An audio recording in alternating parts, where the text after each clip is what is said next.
Hi guys, Ali Duzette here, and today we have some really interesting stuff to talk about. Okay, Saturn is about to exit Aquarius and enter Pisces in just about 1 week. It all happens on March 7th, which I believe is also a full moon, and we'll take a look at that chart. You know what? Let's just take a look at it right now.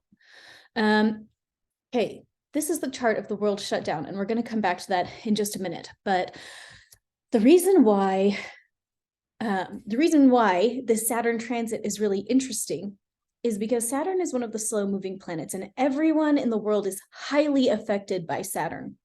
Whether or not you're aware that you are or not is a separate issue, but everybody is impacted by the transits of Saturn.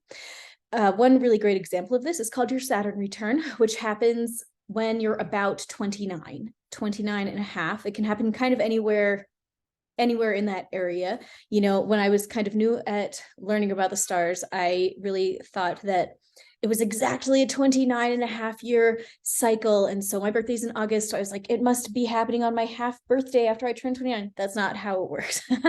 How it works is wherever Saturn was in your birth chart, when Saturn returns to that exact location in the sky, that's your Saturn return. And Saturn is called the Lord of Karma. Basically, Saturn is the planet that calls back your consequences to you. Whatever you are sprinkling about in this fabulous world, Saturn is what brings it back to you, sometimes compounded, sometimes multiplied, right? And so that's why Saturn returns are hard. They happen when people are about turning 30, and then again when they're in their 50, 58-ish. Most people don't get a third Saturn return, but some do, which is, before you turn 90, like 80s area. But most people in the modern age live to see at least one and usually two Saturn returns. So during your Saturn return, basically all of the stuff that you've been putting out into the world for the previous 29 and a half years comes on back to you. And the chart that you get at your Saturn return is a good indicator of the kinds of Saturn experiences that you will experience for the next, 30 years or so after that Saturn return. So Saturn impacts everybody. And we see that in our personal lives. And you can see there's a lot of documentation about dealing with Saturn returns. I've been asked to make a video just about Saturn returns, and I probably will.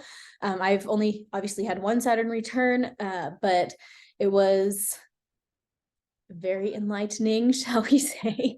But everybody's Saturn return is enlightening, whether they realize it or not. And that's really the power of studying the stars here, is that it just gives you this added level of understanding. It's not necessary. Guess what? If you're over 29 and a half, you already had a Saturn return. You did it, okay? And that's just how it is, like we all live these patterns, whether we realize it or not. Actually looking at the night sky and realizing that the pattern is written in the stars, that just takes the understanding to a whole new level. It just makes it so that the world is less confusing, so that, I don't know, for me, it feels almost a little bit of it, like orienting, where I can like look at a chart and be like, oh, like this is what is happening. And like these are the flavors that are showing up in my life right now organically. So Saturn takes obviously almost 30 years to transit a chart. So that means to go all the way around the wheel, the astrological wheel, it takes about 30 years. So it's in each sign for, a couple of years. So we're about to have Saturn exit Aquarius, but I sat there and thought, wait a minute, Saturn's about to exit Aquarius, and after like what, 2-ish plus years, I was like, wait a minute, how does this align with COVID? And sure enough, take a look at this. This is the chart of the world shutdown, which I Googled it up and got that they count the world shutdown as starting on March 15th. But Saturn entered Aquarius. This is Saturn right here. This little chair. Oh my gosh. Hello, little child. Okay. It entered that on March 21st. Okay, so basically right in the throes as the entire planet was shutting down, we were, hey, honey, go downstairs. Saturn was entering Aquarius. So why is this really interesting? I will tell you, fear not.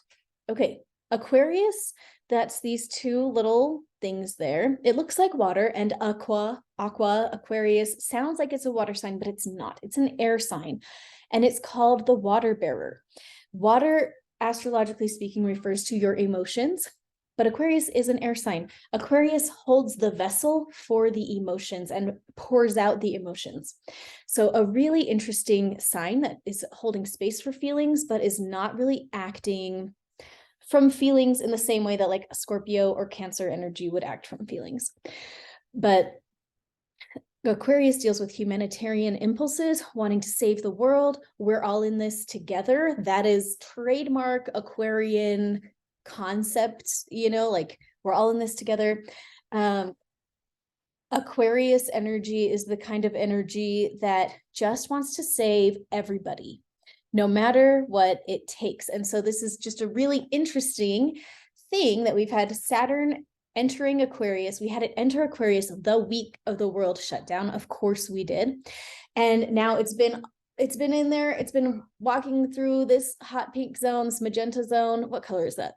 This is hot pink. Okay, well, we'll just say magenta. He's been walking through, and now Saturn is like right over here. So I'm just going to click on the current transits, which are being calculated from Utah, where I am currently. And right here, you can see that Saturn is at 29 degrees of Aquarius. We're just about to enter Pisces. So this has been just a fascinating transit for Saturn, where we really have seen, I think, some Saturnine influence on humanity, right? On we're all in this together concepts. Aquarius deals with inventions and technology. And it certainly would deal with things like AI. I think it makes a lot of sense that we've seen the birth of AI. We saw a bunch of hastily rushed medical situations, medical interventions for the health situations of 2020 and 2021.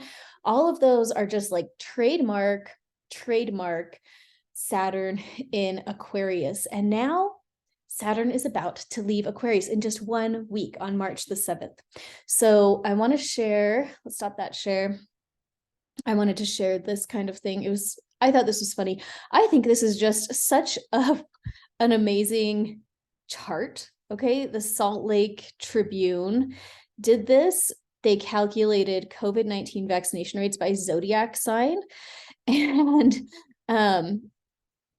to me, I just saw that and I thought, this seems a little bit statistically significant to me, especially when you think this is exactly what you would probably expect, really, when you break it down by sign, with Leo at the top there and Aquarius number 2. And I wanted to mention this came into my mind to share because of how Aquarius is the trademark is we're all in this together. Aquarius will do what it thinks is going to bless the world for the greater good.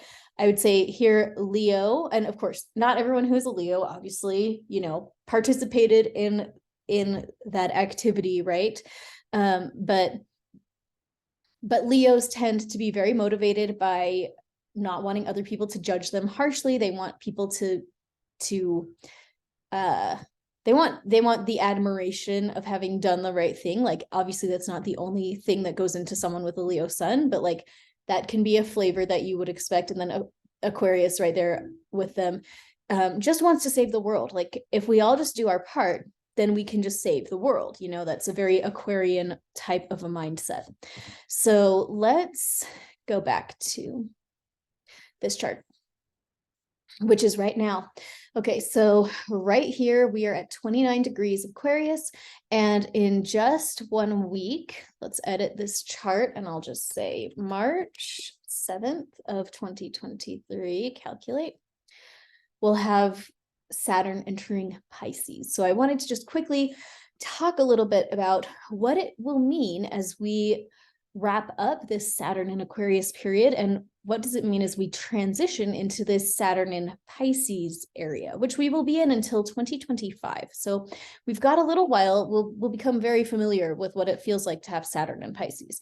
But There is a slight retrograde back into Aquarius for a few minutes there in between now and 2025, but overall Saturn will be in Pisces most of that time. So let's talk about what it means to have your natal Saturn in Aquarius.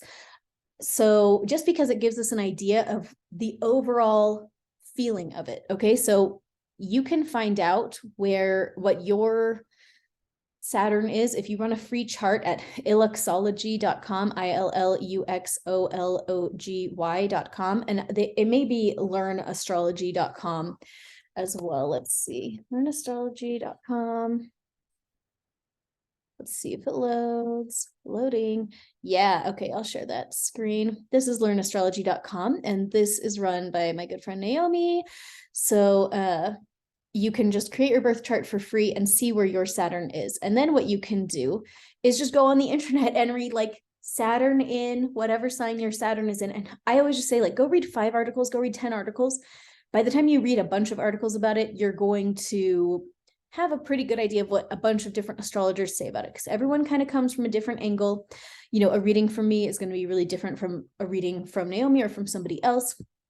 Even though it's all the same stuff, people all have their own unique perspectives on the chart. They bring their own intuition to the chart. So just something to keep in mind. Okay, when you have Saturn in Aquarius, first off, it's associated with being a really great problem solver and having perhaps unconventional opinions, okay?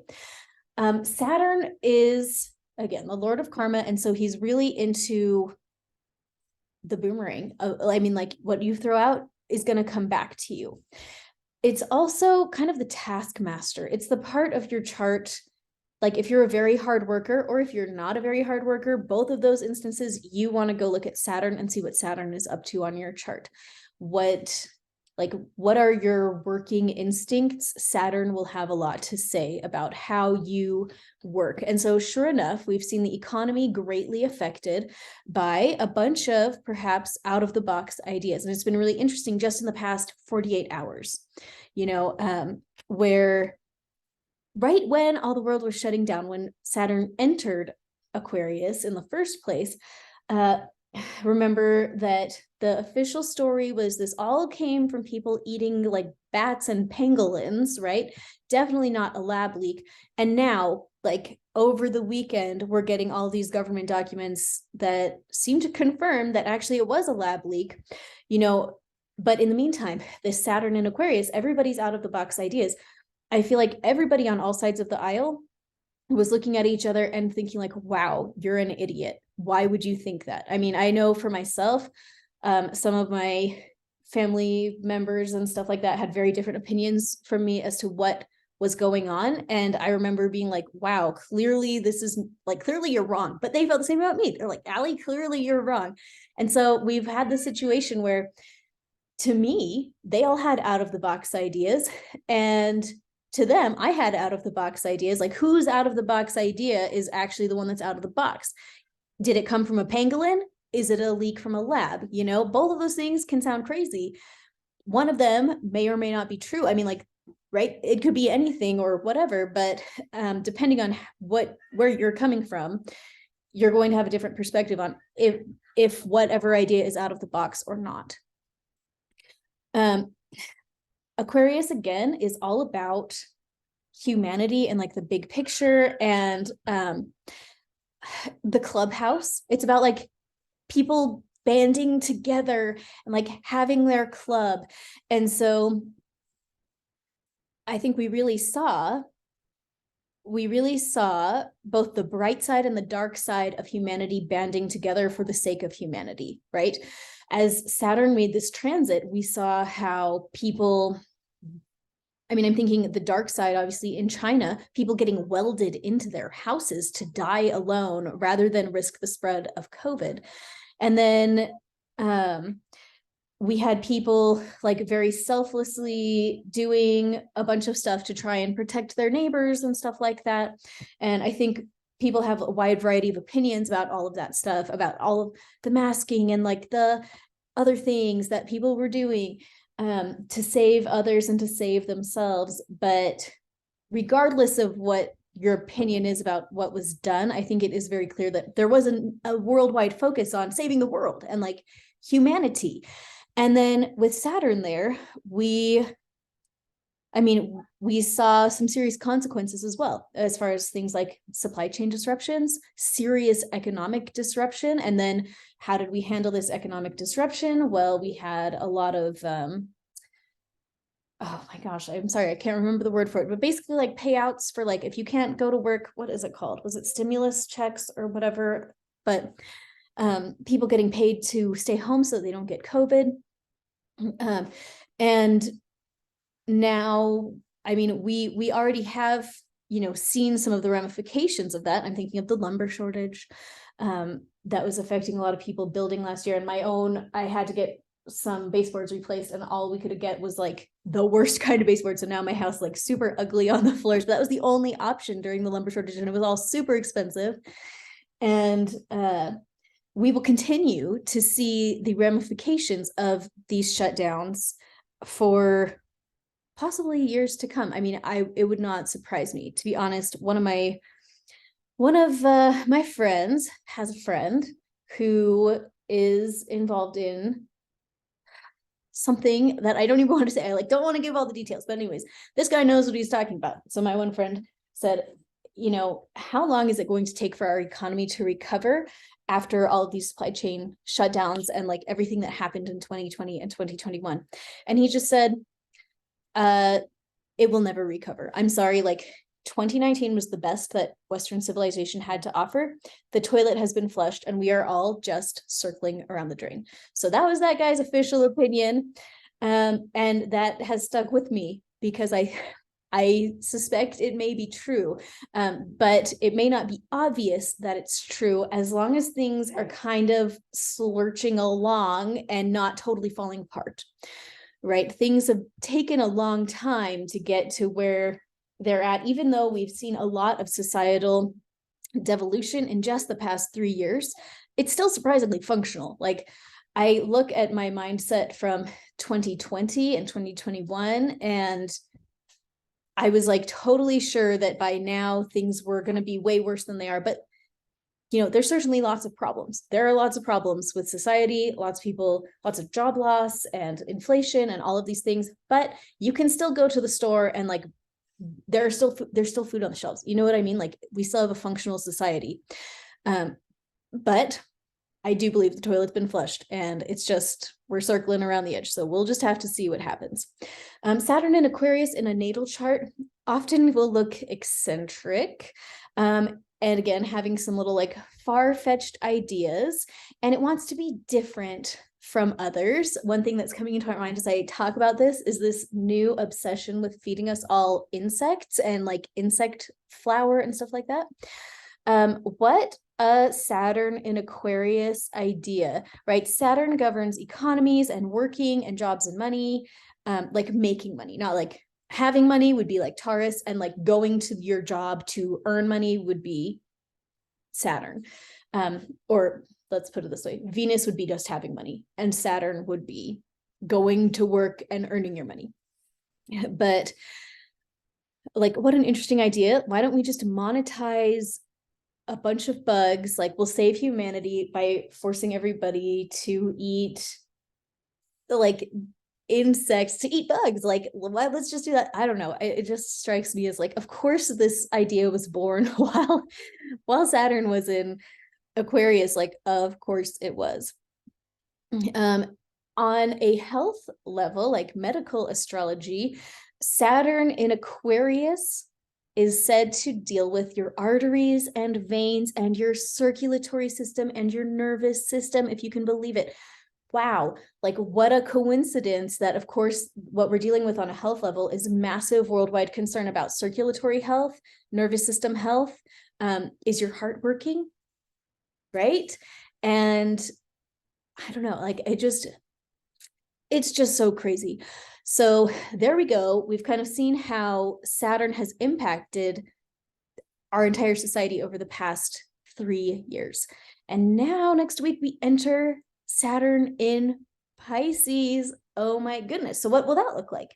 And of course, you know, if I had been looking at the Saturn and Aquarius transit in 2019, a couple months in advance, or even a week in advance, could I have predicted that the world was going to shut down and everyone in the whole world was going to become obsessed with their health and that they were going to be, that we are going to have all this stuff? Like, no, you know, that was not something that I could have done. So I'm going into this thinking like, wow, who knows what will happen? And of course, most Saturn transits don't, I mean, like, you don't usually have a global shutdown from that, you know? I mean, Saturn's always somewhere doing something, but our lives continue. So there is nothing to like be worried about or something. It's just something interesting to keep an eye on. But Pisces deals with illusion and delusion, dreams, the subconscious mind, psychic healing, intuition, all of those things. So I think it's going to be, I think we're going to see a massive awakening around issues of intuition. I think since 2020, we've all seen how so many people who were previously closed off to like everything weird of the woo-woo world are starting to wake up. I've had a lot of people from my like real life that always thought I was crazy have to come and say, you know what? Oh, I see. I see that I was the crazy one. Like, you were not the crazy one. Listen, yeah, I know. But I think we're going to see more waking up. And I think we're also going to see more of the opposite, where people are going to really dig in their heels. Saturn can be a really stubborn energy.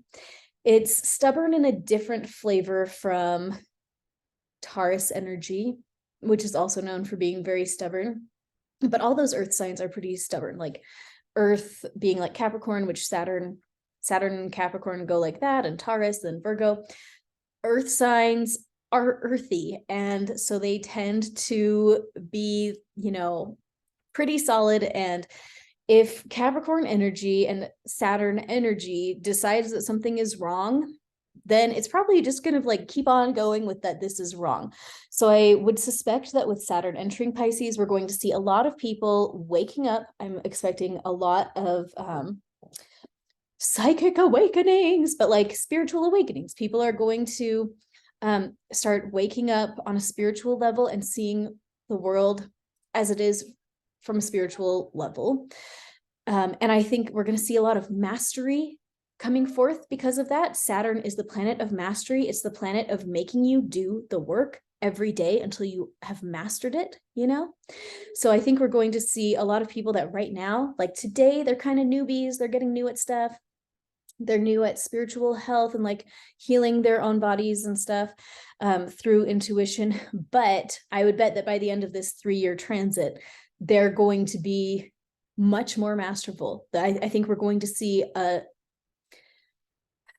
the words coming into my mind are like a generation of masters. You know, this is a very powerful time for people to develop this real mastery over their own subconscious mind, which is governed by Pisces, over their intuition, knowing what is intuition and what is deception. That's going to be a real Saturn in Pisces kind of skill. So we're going to see that real mastery. And then on the other hand, we're going to see people that are very judgmental about it. And there we go. I think that's going to be like the two sides of the seesaw, I guess. And we'll just have to see how it plays out. Now, Pisces governs, it's a water sign. And so I've seen people talking about how, of course, there's all this like crazy snow going on and weather events as Saturn is preparing to enter Pisces, where just as very often when Mars is in Aries, there's like volcanoes and like forest fires. When Saturn is in Pisces, you might expect more flooding and just more like water-based events, like more blizzards and just more stuff involving karma and water. I thought it was really interesting that, so I currently live in Utah, and apparently we have 25% more snowpack right now than we did in 1984, which was the last year that we had this much. And in 1984, there was massive flooding. I was not there for that, of course, but people are already saying like, prepare now for the flooding that's going to come. And so I've just been thinking how interesting it is that in Utah, the thing everybody prays for is moisture. I'm not from Utah and I have never prayed for moisture. But out here, everybody prays for moisture. And it's like, oh, guys, like, guess what? You got what you asked for. But now everybody might end up flooded. Like, what an interesting expression of Saturn entering Pisces, where like you've put out all these prayers and now you're getting back what you asked for, but was it really what you asked for? You know, how specifically are we praying?